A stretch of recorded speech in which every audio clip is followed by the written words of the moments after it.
Oh, don't you just hate when you write something down and you can't read your own damn writing? Nice. Kenzi, I cannot for the life of me read what that says. Oh, that's what it says. It says Kenzi now has a sword. Absolutely not.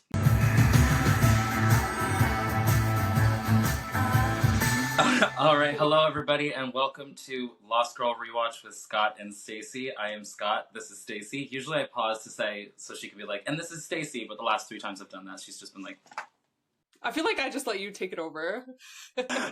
This episode of Lost Girl was called Fatal Attraction, spelt exactly how you think it is, with F-A-E at the beginning, because they can only go 1 episode without doing that, which was the last one, which was O Kappa My Kappa. This episode starts with you see Bo and Kenzi. They're like running away from like a kind of a cute house. I mean, it's out in the middle of nowhere, but there's like a nice little greenhouse or whatever, and they're running out of there, and all of a sudden, boom, the place blows up, and we see a skull come down, and Dyson has just pulled up in his car as well. One of the skulls bounces off of his car. Then all of a sudden we rewind, which I don't think actually on screen they tell you. It doesn't say like how many days, like whether this is like 2 days earlier or 24 hours earlier. But you know, it's kind of like a broken timeline. Like you're seeing what happens at the end, at the beginning of the episode.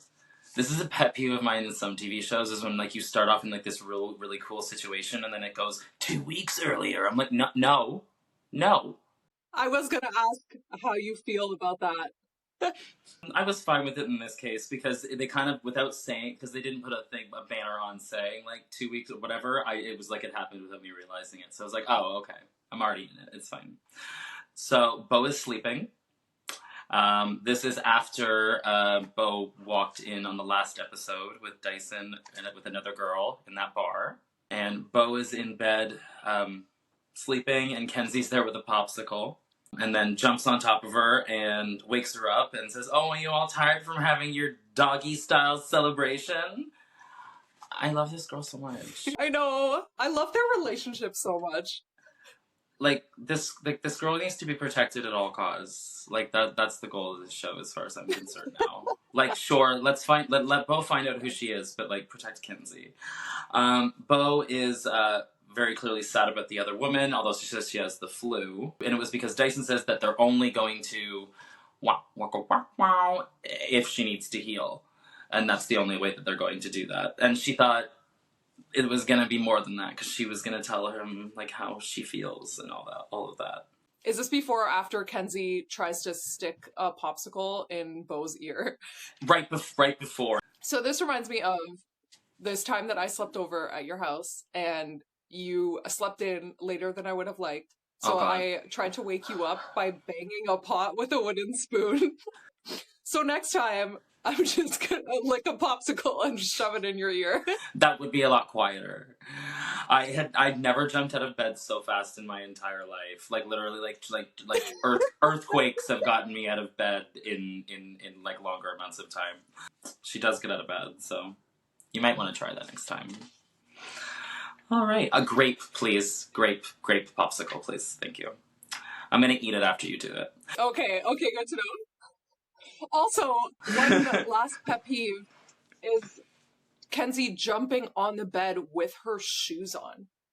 And this is like just in American TV shows, which obviously this is not that, but people like stepping on the couch or on the bed with their shoes. I'm like, guys, what are you doing? I think that they just don't put socks. You're right, they don't put socks on television very often. It's either shoes or feet. So Kenzi tells Bo after the whole popsicle wet willy that she is not having a flu, that she's sick from rejection. Mm-hmm. She's shocked to find out that Bo has never been turned down before, which is like, duh. Like, I don't think people have the ability to turn her down. I also just really love the phrase popsicle wet willy. I'm now realizing right now it's a little suggestive, but like I wrote it down. No, I love it. And, yeah, I wrote it down in like all caps because I was like, this is great. So we come to the conclusion that Bo and Kenzi are gonna go have some fun, whatever that means.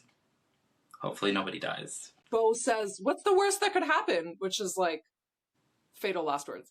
Yeah.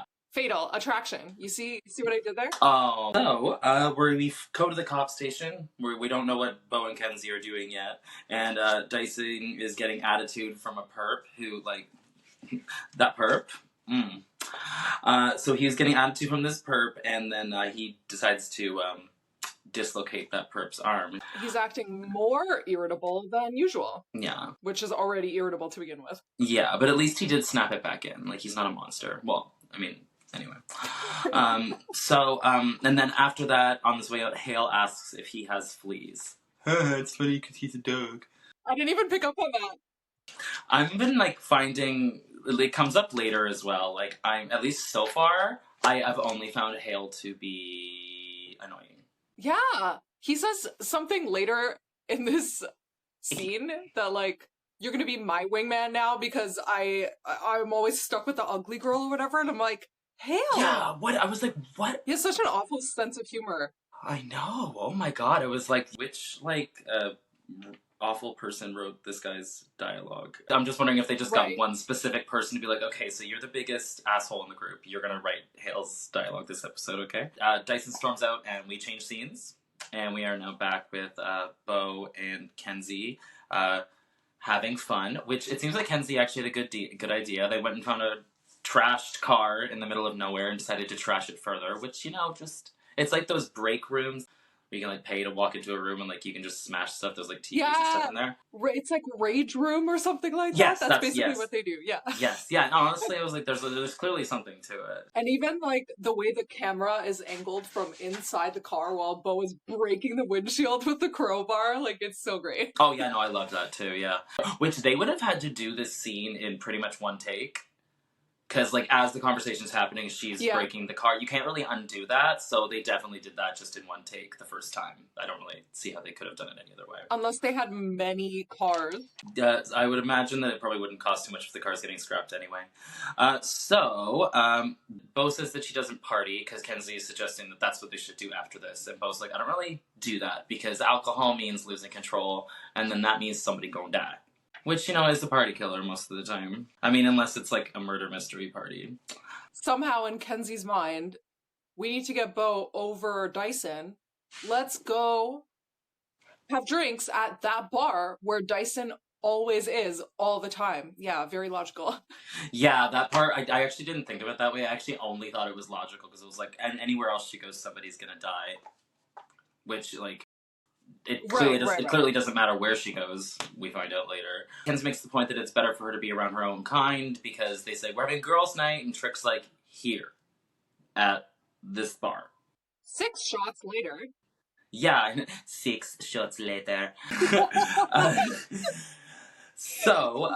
We cut to a different scene now, and Dyson needs to get therapy. That's what he was told by his boss, who is played by the amazing Jean Yu. She's blown up now. She's in lots of stuff now. She was just pretty much a Canadian actress back then, but she's been in a lot of stuff. She's in an awesome show on Amazon Prime called The Horror of Dolores Roach. It's basically about a woman who just accidentally falls into cannibalism. It's really messed up. Oh, whoops! You just stumbled into that. What? Whoopsie! That premise sounds crazy, but now I need to watch that. Oh, yeah, well, sorry. She accidentally falls into making a business that sells empanadas with a secret ingredient that they sell to the public, and the secret ingredient is... Soylent Green? Yeah, basically, yeah. It's people! Dyson has to get therapy. He's told by his boss. And honestly, she leaves the room. Hale comes in the room and says that, like, he needs to get that therapy, basically. But then, like, which kind of sounds responsible, but then he just turns into a complete douche again, because then he finds out about Bo and he goes, yo, you hit that? Like, I really just, like... Yeah, I know. Ugh. But Dyson has a very early 2000s attitude about therapy. He thinks it's pointless. He thinks it's, like, human, you know, pointless stuff, and he's totally not willing, but it's mandated, so it's too bad. Yeah, exactly, yeah. It's either you do this or you're not going to have a job. We switch scenes, and the first thing I've written down here is Kenziest Kenzi ever. Because we're back in the bar, and that's what Bo says to Kenzi. And I think that's just, like, so accurate. She really is the Kenziest Kenzi ever. And like, because I think of that name, I immediately think of her. Like throughout the years, that's all that I always think of her when I hear that name. But so Bo calls Dyson a cooch tease. Ugh, great soundbite. I wanted to just record it just so I can hear it, just play it on my phone. Cooch tease, cooch tease, cooch tease. That's hilarious. Cooch tease, cooch tease. And then she says she should have bit it off when she had the chance. Kenzi says TMI, which like, please, that's not TMI for you. Like you're like she goes, Kenzi, she's filthy. So like, come on. You just put a wet popsicle in her ear. I'm an innocent girl. And so she says, then it switches the conversation, and she's just, and it was so obvious that they telegraphed it. She's like, basically just says like, I hate Lauren. She's annoying. She's like really, nah, nah, nah, nah. And it was very like, she's right behind me, isn't she? And she was. She was my outfit inspo for today. The minute she showed up in the bar, I'm like, wait a minute, I'm pretty sure I have that jacket. I'm gonna wear that in today's podcast. That is the exact same jacket. That's funny. That's perfect, though. I mean, like, yeah, of course you have a brown leather jacket lying around. She kind of just, like, shows up for this one scene, though, and then leaves immediately and, like, doesn't come back the whole episode. I was like, okay, all right. Yeah, she's in one scene later with Olivia. Right, yeah.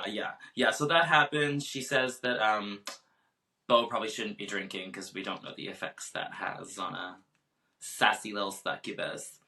And she says that she'll be fine. And then Lauren asks Kenzi to keep an eye on her. And then she leaves. She says something a little more suggestive than she's fine, but... Yeah, and then, well, yes, because she flirts and then she says, well, she's human, which means if I sleep with her, she's dead. So she thinks that just can't happen. And then this man, very good-looking man, comes up to her. His name is Samir, and he seems to already know her. The first of many insults Kenzi's way this episode. He tells Bo, you shouldn't be drinking alone. Like, Kenzi isn't even there. Like, she just doesn't exist. I'm like, poor Kenzi. Which tells me that Fae can just sense or smell or detect a human the second they're around one. They don't need to be told that they're human. That's a good question. Yeah, she's just like, they're human. They all just seem to know. I wonder if it's because they just know their community so well. So, like, what if they don't recognize someone? Because we know, like, Dyson can smell a human, but I don't think all the Fae have, like, a smell ability necessarily, as opposed to, like, some other kind of, like, maybe just sense. Yeah. And sorry, there's one other thing I forgot to mention before Samir walks up to them. Bo says that this guy has chi to spare, chi to burn, is what she said. And that's the first time they use the word chi. Which, if anyone's unfamiliar, it's like in traditional Chinese medicine or in martial arts, it's a word used to describe energy, basically. The word will come back around, but I noticed it's the first time it comes up. Yeah, it's also used in video games for your energy level if you're playing anything like anything based in China, or even a lot of Japanese games they use it too. Samir says that he and his wife would like for Bo to come back to their place, and then you see like the lady just sitting over there like looking at you like that couple on vacation that's like, hey, you You sound like you're speaking from experience. I don't know. Yeah, actually, yeah. No, now that I think about it, so. They want to come back. She says, I don't really think so. And I can't remember if he mentions what his wife is in this scene right off the bat. He does, and of course I wrote it down. Okay, so he calls her an Ireness. So these are fearsome deities of vengeance and justice, and they come from Greek mythology. He also calls them Furies. That's the word they use for the rest of the episode, Furies. I was thinking if it was similar to a harpy. I don't know what a harpy is. They are supposed to symbolize the inescapable consequences of one's actions. So this is where my research actually made me more suspicious of a character than I was before. So what they do, usually it's like adultery, which, will come up in this episode. But if people break some sort of like societal law, the Fury will come after you and like get revenge. So I'm like, oh, I'm a little worried about our unaligned succubus right now because she's going against all the societal laws. So maybe this woman has something out for Beau specifically. It doesn't end up going that way. But another, just something I want to note is that they don't kill, according to the folklore. They drive their victims to insanity. So they create like hallucinations or psychological torment. Which we'll come back to. Sorry, now I'm just picturing the Grinch where he's just going psychological torment. Just constantly in their head. Like, yeah, it's more like you're gonna die alone as opposed to like so she says no to Samir and the Fury. Oh, and a harpy is one of those things with like talons for legs and it's got wings for arms, and it's usually like a pretty lady, but she's got like bird wings. So anyway, she says no, and then Kenzi calls her. She's like, "Are you a succubus or a succubust?" Even after Kenzi's been like seriously insulted by these people, she's like, "You should totally go sleep with them. What are you doing?" And succubus sounds sexual anyway. It's just some background. Yeah, like what Dyson did. He succubust. And then Dyson arrives in the bar, and no hello between the two of them. They are not speaking. They sit down and just like kind of stare at each other for a second, and Beau's like, okay, well fine, I'm gonna go. And then she gets up and immediately walks over to the couple on vacation in Cuba and is like, okay, yeah, let's go home. We cut to them immediately. They decide to go to Beau's, which I think was smart of Beau to not go back to their place. They go back to Beau's, and then the song called Boys Wanna Be Her by Peaches, who is Canadian. And that song is a theme song it's a theme song for a show. I've heard it in lots of stuff lately. I love that song as well. How uncomfortable were you during this scene? I thought it was funny because that happened, and then she was just like, "We need a safe word." And I was like, "All right." Yes. The key to a safe word is to make sure it's not anything humorous, because then it just cuts it. Like, you can't make the safe word Gluckensprochen or something like that, because then it just ruins it. Kills the mood. Yeah, it just completely kills the mood. Yeah, you gotta pick the right one. I know that. And during certain scenes, so at some point you're seeing Kenzi downstairs and you're just like hearing the noises of them upstairs. The actors will just record the voice for that part. And there's like all three of them. Like, I'm just imagining them all in this sound booth, just like making noises. And how many times Anna Silk had to do that over the course of this series. She probably just said literally once an episode. She's like, all right, we're just gonna go in there. It's gonna be a quick 25 seconds. Just go in there. Just all right, I'm done. See you next week, Todd. And as Kenzi's downstairs, she's being dusted with drywall falling on her, and she just takes the wine like.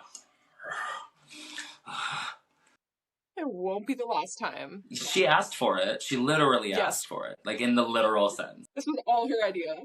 Yeah. So we come to the next morning, and Beau is not hungover, and Kenzi is displeased about that. As I would be too. So it turns out she can't have a hangover as long as she gets some at the same night, apparently. That's how that works. She says actual healing is actually a thing. Ooh, baby. We hear a knock at the door, and it is the Fury / Olivia. And she wants to hire Beau to kill somebody. Ooh, I wonder who. So it turns out Samir is sleeping with a human named Jenny. As soon as I heard that name, I was like,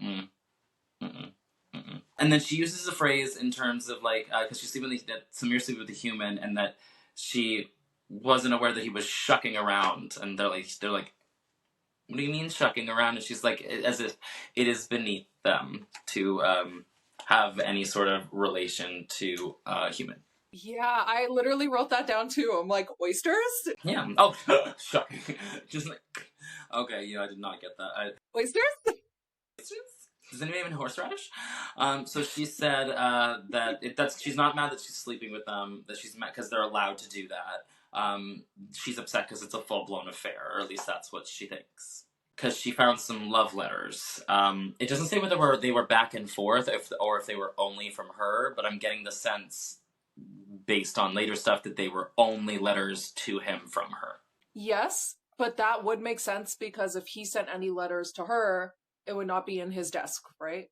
Yes, so she would only find the letters from Jenny. Oh, and I feel dumb, thanks. No, but it does come back around later, so it's like, it's fair that you brought it up. We find out she's a light fae. Again, all the light fae seem to be like douches. Okay, but you know what? Again, with the folklore, Furies are supposed to be from the underworld. So I was like, they really should be dark fae, but... Yeah, because if you had to be dark just based on where you come from, then we get into fae racism, and we don't like that. And then Bo says no, but she says a really good line in response to no. She doesn't just say no, she has to zhuzh it up a bit. And she says, I'm not gonna snuff out a life just because it clashes with your drapes. Bitch. I really enjoyed that. And that's just an example of the writing on this show just being the good balance of clever, comedic, and dramatic. I really enjoy it. So, the lady, Olivia, she says she's just gonna do it alone then. Why didn't you just do it to begin with? Why'd you come all the way here? Because she said the light fae frown upon killing humans, so... I think we'll find out watching this show that they don't frown upon it too much. I feel like they keep being sketchier and sketchier, and we'll find out they're fine with it. So she says she'll do it alone, and then Bo and Kenzi, they're like, okay, so we're obviously gonna go save this Jenny girl, right? And that's what they do. So we're now at the house at the start. Jenny is played by an actor named Kristen Pellerin. She's in her house, and Olivia shows up and like threatens her, and then Bo just kind of appears partway through the conversation and goes, "Bad Fae," punches her in the face, and then we get a pretty cool fight with some knifing and stuff like that. It was I always stop taking notes and fully watch the fights every time it's happening. I'm like, okay. Because it's my favorite. It's my favorite part usually in most shows. I love those action shows where the hero shows up at like precisely the right time. Just enough to have it. It's very Buffy-like. It's like they just show up at the exact time so that they can have their snappy little one-liner and then a high kick. Yes, exactly. It's the formula that wins every time. Yeah, it's very true. So they have a bit of a struggle. Then Bo's like backed into it, like on a table on a corner, and then we see that lady's eyes go red, and it's kind of like then Bo says, "Get out of my head." So that's clearly what the Furies do. They get in and they do it like what you said earlier. We then find out that a Fury's weakness is actually a toaster, which that's a fatal design flaw. You guys should have looked into that. It's her reflection. It's toaster. But yeah, still. So we find out so she uses a reflection against her, immediately goes back, and it looks like she kind of goes blind for a second, but I don't think she's blind. I just think she's inside her own head torturing herself, I guess. Mm-hmm. Mm-hmm. Yeah, I'm not sure if there's a time limit on that based on whatever, but apparently it seems that there isn't, and once you do that to a Fury, they seem to just go off the deep end altogether. We change scenes, and we're at Bo's with Jenny, and Kenzi now has, oh, don't you just hate when you write something down and you can't read your own damn writing? Nice.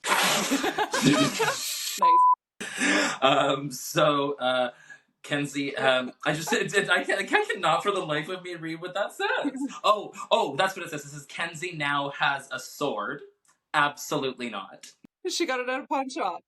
She should not have a sword. And if anybody, she should not have a sword. I do not trust her with it, and she should not have it. I love how in this scene she's projecting clearly some breakup that she's had in the past over whatever situation is going on right now. And she's like, is he just gonna leave you without saying goodbye? And it's just while she's playing with the sword, and you're just waiting for it to slip out of her hand and do something awful. Yeah, we're hearing what she's saying, but what she's really saying is, "Hey, screw you, Kyle." So Bo is saying that she's gonna try and just fix the situation, but they need to keep Jenny in the dark about all of this because though she doesn't want to pick a side, she has no desire to piss off the Ash any further than she already very much has. Right. She says we need to, like, protect our life now. Yeah, when this makes Kenzi unhappy, you could tell from the look on her face she was not happy about that, and that she needs to be informed, which it ends up being the right choice. So we change scenes. Dyson's sitting in therapy. This whole scene is cringe. Yeah, and the therapist is not impressed, although he does read her to filth. It's not like he's figuring it out on his own. He's just smelling what she ate yesterday. I know, this is all happening, and he's just like, lady, I can still smell the that you took in grade 7. Don't try me. So he reads her to filth, basically, says that she has a pill addiction, all this other stuff, and then he says, shot in the dark right before she says that, and then she stands up, and she reads him the hell down, and then she goes, shot in the dark. Yeah, she's like, you're waving your man stick, trying to overcompensate because you finally feel vulnerable. Big manly nightstick, which I'm sure she uses that a lot because she's a therapist to police officers. So Beau's at this gorgeous house. So we hear a scream at the door, and the door is locked. And so Beau decides to break in, but now that she comes in, it appears deathly quiet.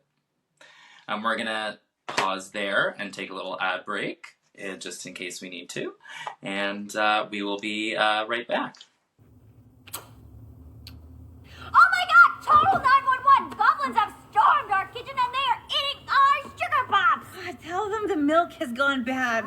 Was someone kept up late by a little dog style celebration of love? A little ow, ow, ow all night long. I want all the hairy details. Welcome back to Lost Girl Rewatch with Scott and Stacie.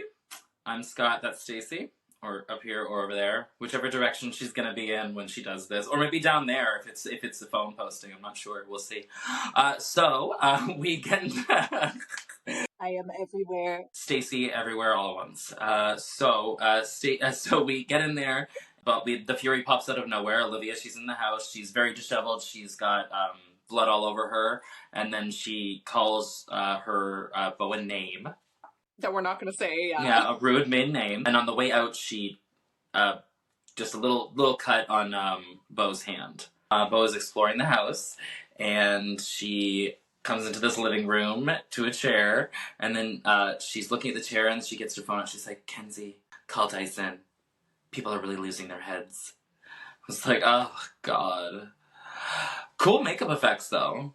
We just see this guy's, like, gory, decapitated body on this chair. It's, like, really gory. I think it's one of the most, like, violent, like, it's a very short scene, but you just get, like, a glimpse of it. I'm like, oh, okay, yeah, they went for it. Woo. Yeah, so he's dead. I'm immediately suspicious of Jenny. I was suspicious of Jenny almost as soon as she showed up. She just has this way of talking. It's like, be careful when you're walking over there. Like, I don't, like, she doesn't say that line, but she just has, like, this way of talking that's very, very unsettling and too calm. It's too calm. Jenny starts crying about what happened. Kenzi's immediate, like, I'm out. She doesn't deal with that. She's like, I don't really deal with hysterical, so I'm just gonna... We hear running, we hear a door close, we hear a car start, she's gone. Then Beau decides to touch her for a second to take away her sadness, which I'm not sure if that's the right choice. I guess maybe just so that she can stay level-headed, but I don't think that was the right choice to take away someone's sadness. Like, sometimes you need that. I don't know. That's a very interesting take. Well, I noticed this is the first time that Beau has done that, to, like, try to alleviate someone's, like, suffering. And yeah. I also noted that she was touching Jenny. Jenny has a blanket wrapped over her. So she's not even making, like, skin contact. I don't know if I really noticed that before, but whatever she's able to do, she doesn't have to have, like, skin-on-skin contact. Well, she did sleep with two Fae the night before. I'm wondering if that maybe, like bumped up her powers a little bit. Oh, okay. That's a good theory. But whether you're going to find out that it was a bad idea anyways, because... I don't think she knows what the effects of that are going to be that are lingering with the person that she just touched. Yeah, for me, it's just like, it's like they, I've seen that theme in other shows where, like, witches are like, I can take your pain away, and they're always like, no, don't. Like, it's made me who I am. That's a great point. Yeah, I just think it was an odd choice. Like, it's not really up to you to take someone's pain away. Like, you didn't really give her a choice with that. And she didn't end up deserving it either. We cut, and Dyson and Hale are at Samir's, and we find out, because Dyson calls Bo, and we find out that the head is missing. But Dyson smells Bo on the little cut that she got while in the house, and then they show up to Bo's.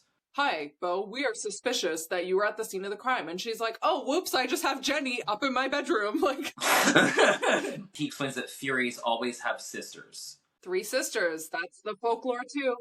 Yeah, which also is similar with harpies, which is also why I thought there was a correlation.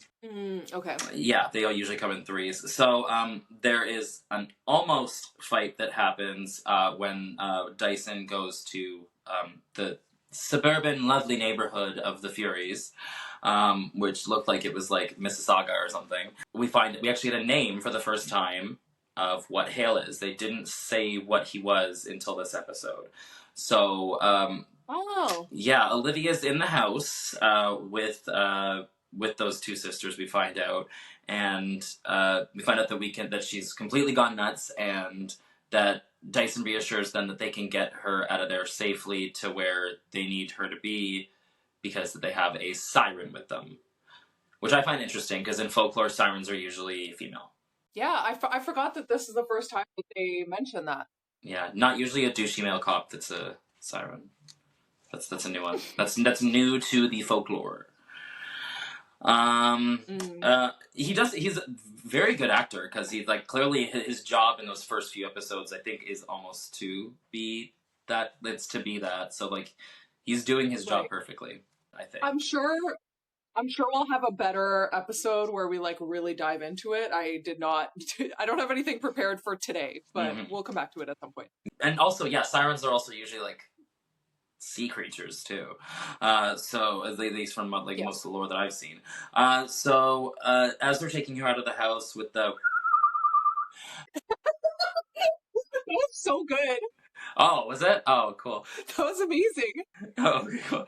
So that happens, and then as they're like escorting her into the car, she just like basically pulls one of the, it was very like, it puts the lotion on its skin. It was very that energy, but she says it cuts the stems and pulls off all the pretty petals. And I thought that was going to mean something.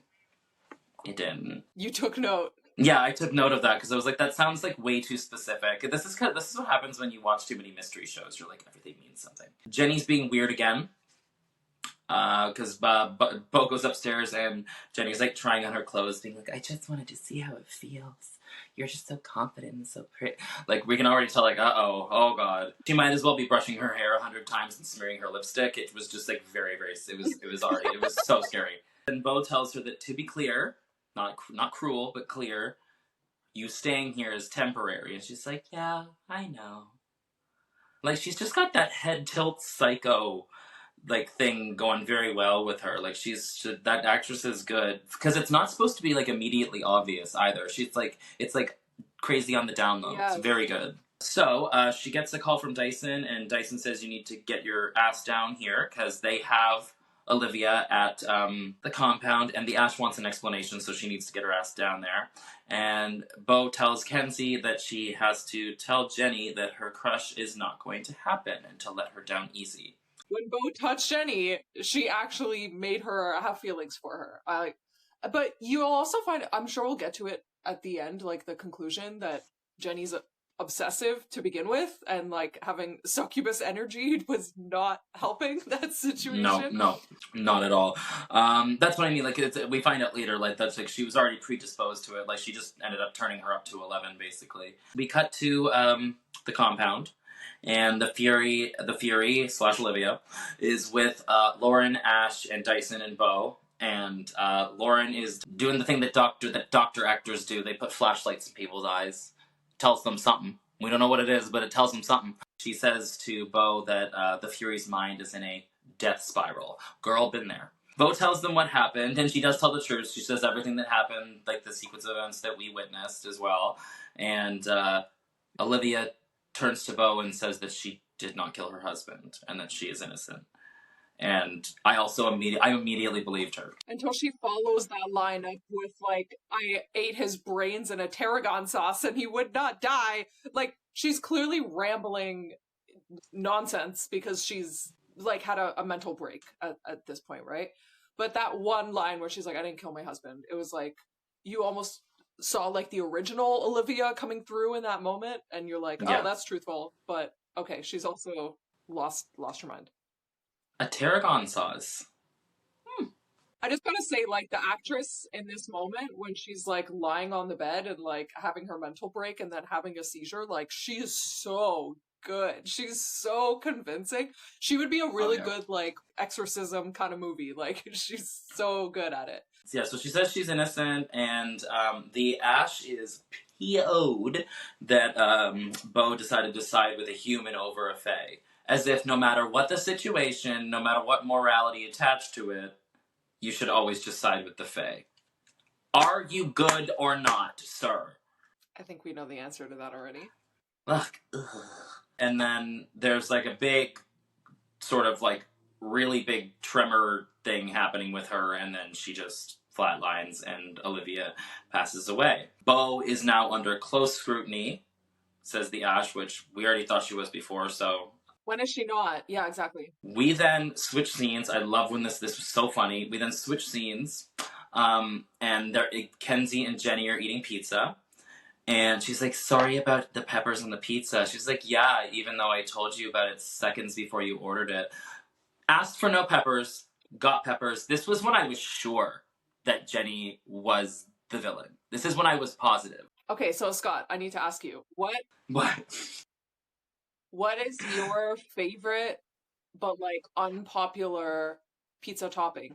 Well, like, okay, because, like, there's this one, like, sweet chili Thai pizza that I get that has, like, chicken on it and sun-dried tomatoes and, like, sweet chili sauce, but it has broccoli on it. And, like, that would probably be, like, because, like, the natural thing for me to say would be pineapple, but, like, that's everybody's answer, probably. So I'll go with broccoli, I guess, because it's been on the pizza, and I'll eat it pretty much anytime it's on it. Okay. And then what's yours? Anchovies for me. Oh, well, those are just delicious. I would never say that. Most people hate them. Oh, they're really salty and delicious. I love them. Okay, I'm glad we're on the same page. Next time we hang out, we need to get an anchovy pineapple pizza. That sounds bad. Never mind, I take it back. But the conversation that Jenny has with Kenzi, which you can kind of tell she's trying to manipulate her so that she can get closer to Bo. But I think she makes a fair point that, like, it seems like you guys are, like, really attached to one another, and don't you want to, like, branch off and, like, be your own person and do your own thing? And you can tell for the rest of the episode, Kenzi is, like, questioning herself, like, am I being too clingy? Am I, like, being overbearing? She'll end up talking to Bo about this after, but it's like that voice is now in the back of her mind. But she also, like, responds to it sarcastically. She's like, yeah, no, actually, I'm gonna go to school and get my law degree. Yeah. Like, and you're like, yeah, sure you are. Yeah. The girl who steals from everyone is gonna get her law degree, okay. Yeah, absolutely. Just laden with pure sarcasm. It was like baklava with every layer being sarcasm in between. Still with pistachios, though. She then says that she has to go to the bathroom, Kenzi, and she leaves to go through her bag. And the second she starts going through her bag, because the camera angle's like this, basically, you just know that, like, she's standing right behind you. Like, you just knew it as soon as it was happening. So she goes through her bag, and then of course she ends up finding a saw, which was good enough. But if that wasn't enough, there's also a severed head in there. Which, like, who wants to carry that? That's like, ooh, we find out why she wants to carry that around later. So, she knocks out Kenzi, and then she picks up the head, and she's just like, mine. So, Bo's home, she gets a call. Turns out that Samir had a previous run-in with the police. Not that he has a record, though. It is Jenny that has the record. So it turns out that this wasn't what we thought it was, although we're kind of getting an inkling at this point, that, Samir said to the cops that Jenny was obsessed. I have a feeling now that we're finding out that Samir did not write any letters back to her except maybe to say, leave me alone. when Beau's on the phone with Dyson, she tells him, "Oh, I found the head and also a note from Jenny, and Jenny has kidnapped Kenzi." That's where they go to the front. Yes. Again, just obsessed with Beau. This girl, she gives her entrance away. She rolls the head in first, like bloop, and then she comes in, and she says that she's faking it. She's saying that oh no, I'm not mad. I'm so happy. I love you. You're my destiny. You're the Jenniest Jenny I've ever met. Turns out that this girl's got a cabinet of ex-lovers' skeletal remains in like a little science cupboard in this house. And she turns out she drugged them and killed them all. Count from which she's had at minimum 8 people that she's done this to so far, because I counted 8. And the situation very quickly devolves as Kenzi is cutting herself loose, because apparently Jenny was not thorough enough to make sure that Kenzi didn't have a knife in her pocket. So Kenzi got the knife and she's cutting herself out of this rope while this is happening. And then we find out that with a pretty good line delivery, actually, she's like, anyway, it doesn't matter now. And then she picks up like this thing that looks like a detonator. And Beau's like, what's that? And she's like, you'd be surprised what you can find out on the internet. And I was like, oh, that's pretty good. That's pretty good. And also probably true. She says that she made what she made. I'm not going to use the... So she made what she made with fertilizer and paint. Then very shortly after this, the other 2 Furies, the sisters of Olivia, show up at the place. Kenzi has, I believe, freed herself at this point. So this is all happening and a fight happens. It ends up being, like, finished by Beau using bug spray on the Fury. Which, again, toasters and bug spray. Like, this is what I'm saying. Like, these like... I don't know, like, it was some sort of aerosol can that she sprayed directly in her eyeballs, whatever it was, WD-40 or something. I was just literally meant to be like... I mean, that would take anyone down. I was literally meant to be like, your eyes are rusty. You could use some WD-40. So, as this is happening, the Furies, they're knocked out or whatever. Then Beau and Kenzi go to run out and they escape. And then Jenny, I thought this was so funny. Jenny's on the floor and she's like, no, Beau, I love you.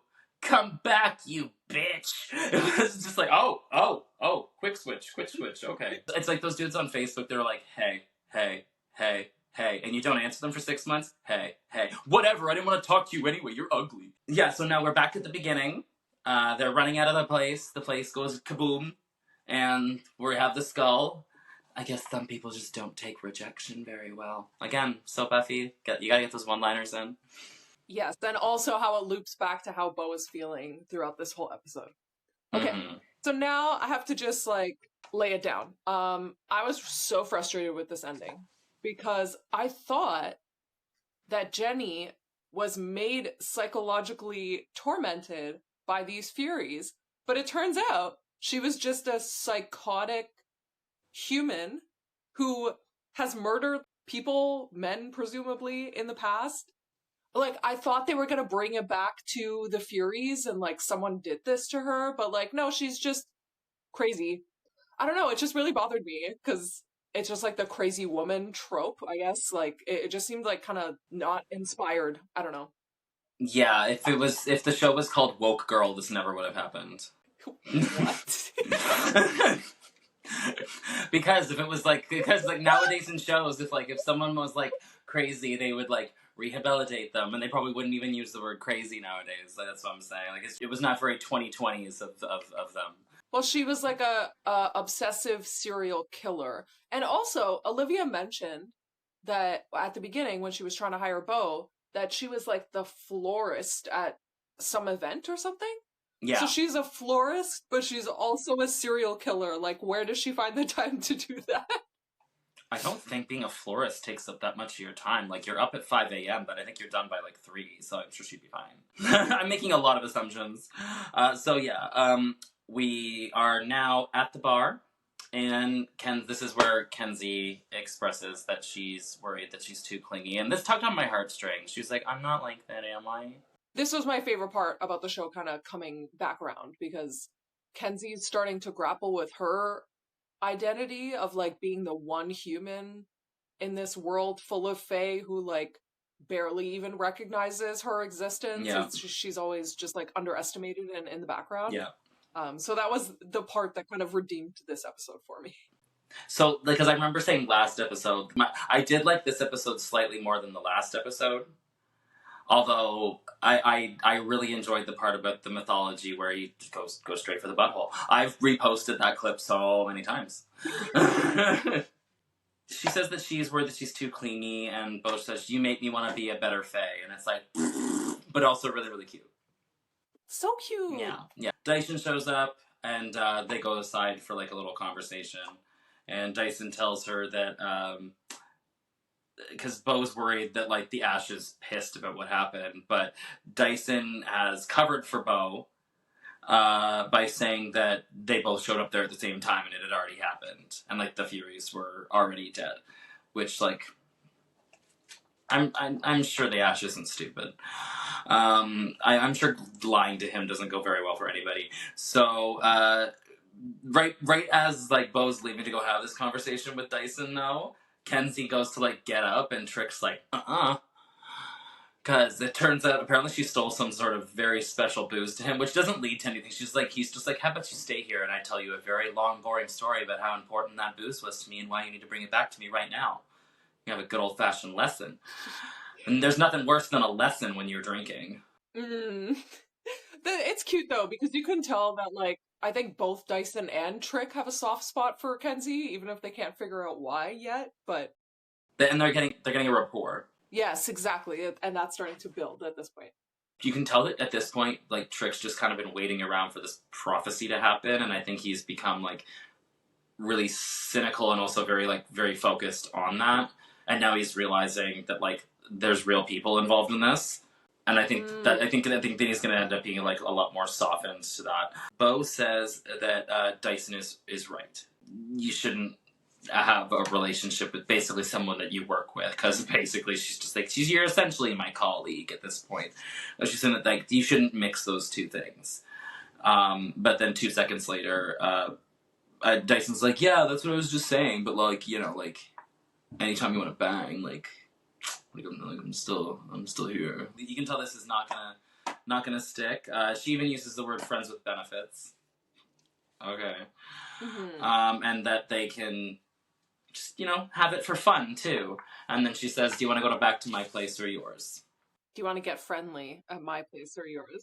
Yeah, and you can tell, like, it's just like, okay, like, they're both fooling themselves at this point, which is proven when we go to our final scene. Yes. And he's sitting there silent again, but then he does a sort of sigh, and then he goes to the therapist that he's with now, and she perks her head up because she can tell he's about to say something, and he goes, so there's this woman. And then that's the end of the episode. Oh my, I find myself saying phrases to myself in the tune of that. Like, I'll be walking and I'll just be like, it is so cold out. Ding! Like, I'm a complete loser. The end of this episode was so dramatic. I loved it. So there's this woman. But yeah, the friends with benefits thing is like doomed to fail. Yeah, but it's got to add to the drama of the story. Yeah. And, but he's opening up. I feel like if he was just faking it to get through it, she might be able to tell. But I'm surprised he didn't try. It seems like because he's opening up and being honest right away. So I wasn't expecting that from him yet. True. But we also don't know what he said to her. So. Yeah, that's true. So there's this woman, and she's a total like, it just immediately goes off the deep end the second we're not watching. Like, she's like, whew, that was sexist. Yeah, and honestly, like, so, like, just in general, like, my total thoughts on the episode was, like, so far for me, like, the first 2 episodes were, like, really, really strong. The third one was, I feel like I'm biased because it was just, like, the sorority thing, but the third one I was like, this one got better. I'm excited to see when this kind of, like, because we know that, like, a lot of TV shows like this, they do, like, a sort of, like, a thing per episode, but we know once it starts to get towards, like, the end of this first season, there's definitely going to be some sort of build-up happening, and it continues. So I'm excited to see how this, like, culminates at the end of the season, and what cliffhanger we're going to be very obviously left on. I'm just looking up because I don't remember how many episodes there are in the first season. 12 or 13, I think. I just bought the season on Apple TV. If anyone is having difficulty finding out where to watch the show in Canada, it's available on Apple TV.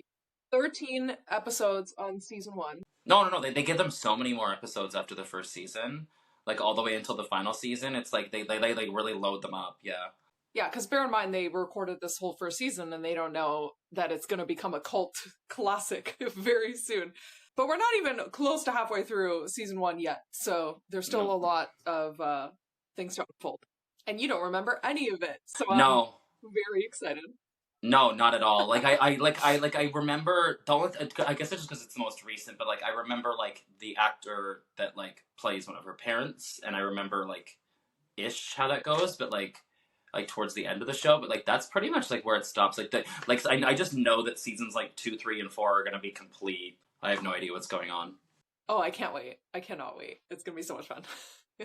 Yeah, no, I'm excited to see what happens towards the end. But yeah, that just about wraps it up for season 1, episode 4 of rewatching Lost Girl Rewatch with Scott and Stacie. And we cannot wait to go over episode 5 with you. We are going to be recording slightly more often, I believe, with this next one, so we might have more of a faster roll with these next 2 episodes. So yeah, stay tuned, everybody. Yeah, we took a little break for the holidays, but we'll have lots of content coming up for you very soon.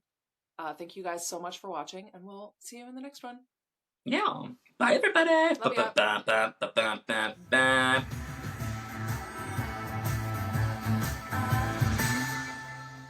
Dyson, it turns out Dyson. Can you close that? You just scared the shit out of me, sir. Hi. That's staying in the show. We're recording. That's staying in the clip for sure. Cooch cheese. And that she should have bit it.